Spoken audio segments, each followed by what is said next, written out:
Hey, good morning. Thanks for joining us for the News 12 Fastcast. I'm Nick Proto. It's 7:30 on our Friday, November 1st. Today is your last day to head to the polls early in Georgia. Tomorrow for South Carolina. Then Tuesday, it's Election Day. Excuse me. We know mistakes can happen on Election Day, and what happens if you show up to the polls without your driver's license, or what if your name isn't on the polling pad? Well, in that case, you would get a provisional ballot. From there, you'll put that ballot into a sealed bag, and a worker will give you a notice that provides you with instructions on how to check if your ballot gets counted. For example, if a person votes with the provisional ballot because they feel they met the deadline to register to vote, the board has 3 days to look into it and confirm. Richmond County's Board of Elections Director Travis Doss says a lot of times the person who's doing the provisional voting doesn't have any other documentation or proof with them, like an ID. He says the majority of provisional ballots he sees in Richmond County are out of precinct. On Election Day, everyone must vote at their assigned precinct.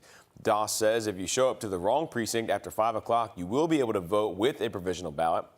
And the reason for that cutoff time is in case someone doesn't have enough time to make it to their correct precinct before the polls close.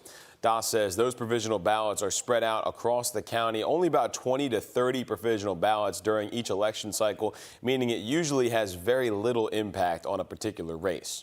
If you plan to head to the polls early, locations are open all over the two-state. In Richmond County, polls are open from 8:30 to 6 today at the Municipal Building, Robert Howard, Warren Road, and Henry Brigham Community Centers.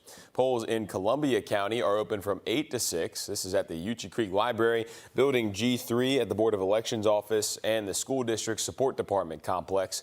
And in Aiken County, polls are open from 8:30 to 6 until tomorrow at the Board of Elections Office, Roy Warner Park, Odell Weeks Recreation Center, and the North Augusta Community Center. For other South Carolina early voting locations, go to scvotes.gov.